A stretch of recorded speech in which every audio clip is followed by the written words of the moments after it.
Muitos escritores deixaram a sua marca no mundo e tornaram-se imortais. E há casos em que os conceitos e ideias de grandes artistas deixam de ser apenas fruto da inteligência e da imaginação e tornam-se realidade.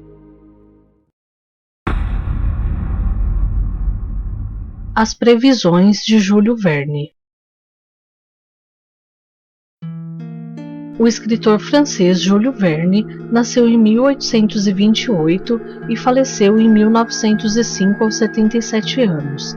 É considerado por críticos literários o precursor do gênero ficção científica, tendo escrito mais de 100 livros. Por toda a sua obra, é possível encontrar previsões sobre o aparecimento de novos avanços científicos. Na obra 20.000 Léguas Submarinas, o personagem Capitão Nemo atravessa oceanos a bordo do Nautilus, um submarino bastante semelhante aos atuais, movido a eletricidade. Seguindo as descrições e desenhos de Verne, se tivesse existido, esse seria o Nautilus. Somente entre 1880 e 1890 que surgiram os primeiros submarinos equipados com motor elétrico na Inglaterra, França e Espanha. Embora o Nautilus de Verne fosse movido a energia elétrica, um fato surpreendente é que a fonte de energia dessa embarcação fictícia era praticamente inesgotável.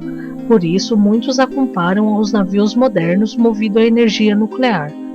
Embora o nome Nautilus tivesse sido utilizado para batizar navios antes mesmo que Verne tivesse nascido, somente em janeiro de 1955 foi lançado ao mar o USS Nautilus, o primeiro submarino movido a energia nuclear.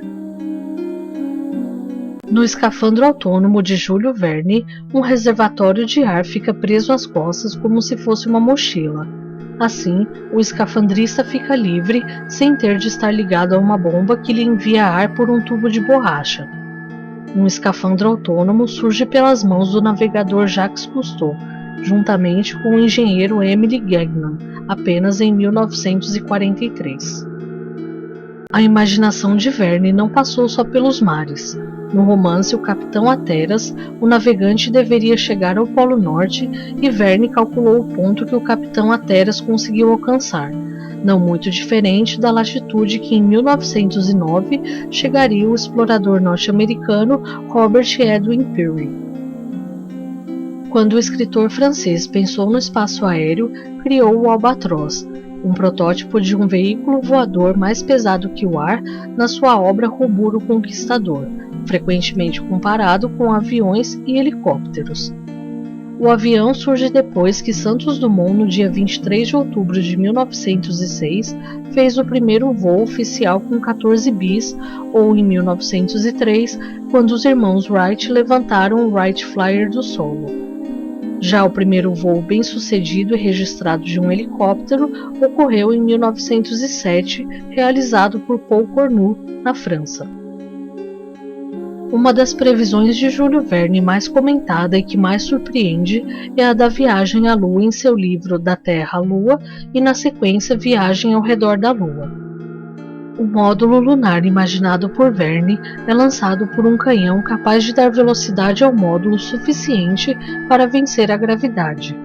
Pode-se traçar um paralelo entre a descrição de Júlio Verne e a primeira viagem à Lua realizada em 1969 pela nave norte-americana Apollo 11. Verne identificou o ponto ideal de lançamento do módulo lunar na cidade de Tampa, estado da Flórida, nos Estados Unidos, próximo ao Cabo Canaveral, de onde a Apollo 11 foi lançada em direção à Lua. A duração da jornada até a Lua foi calculada pelo escritor em 97 horas, e a Apollo 11 conseguiu tal feito em pouco mais de 100 horas. 3 homens foram à Lua no módulo fictício e em 1969, 3 astronautas foram os privilegiados.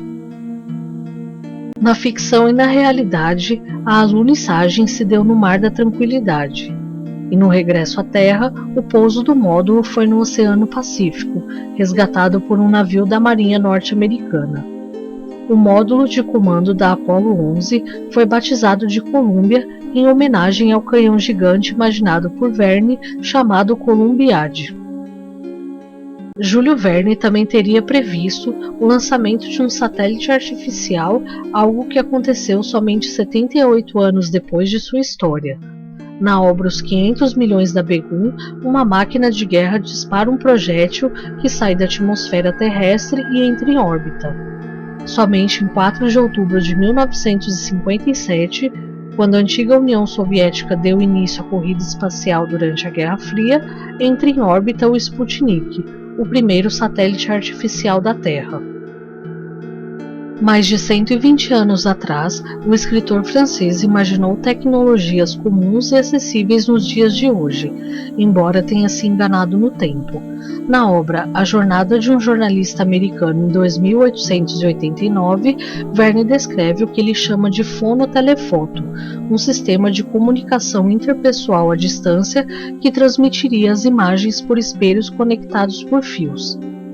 Essa tecnologia pode ser comparada com a videoconferência, que deu sinais de vida antes mesmo da invenção da televisão, quando um simples videofone analógico foi utilizado na Alemanha na década de 30. Nessa mesma obra, o escritor prevê a vinda dos noticiários falados, quando diz que, em vez de impressos, os jornais são falados toda manhã para quem o assina, onde se é possível ouvir interessantes conversas com jornalistas, políticos ou cientistas e conhecer as notícias do dia.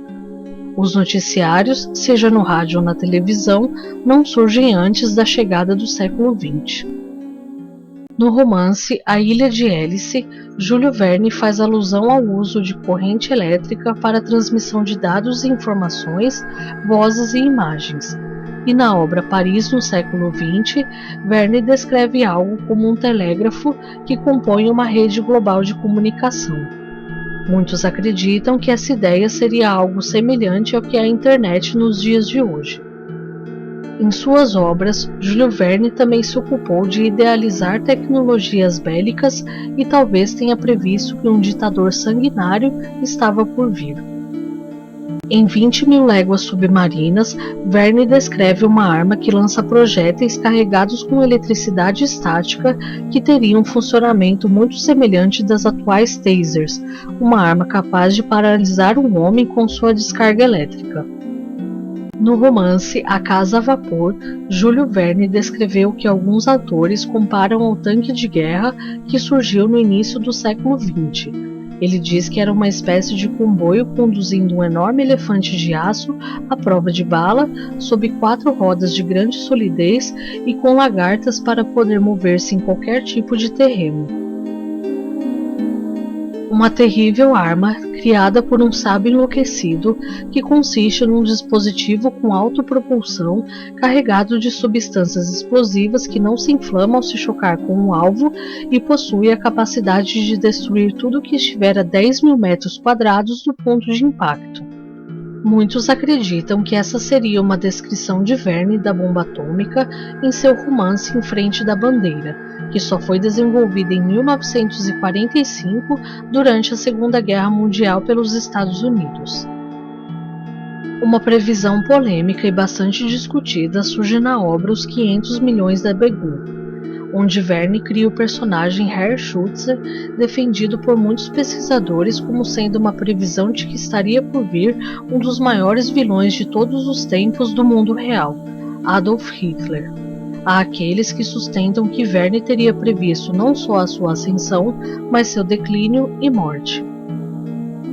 Júlio Verne descreveu em seus livros várias outras tecnologias comuns nos dias de hoje que não foram citadas, mas também existem aqueles que contestam as suas ideias, alegando que vários de seus antecessores já haviam escrito sobre muitos dos temas abordados por ele.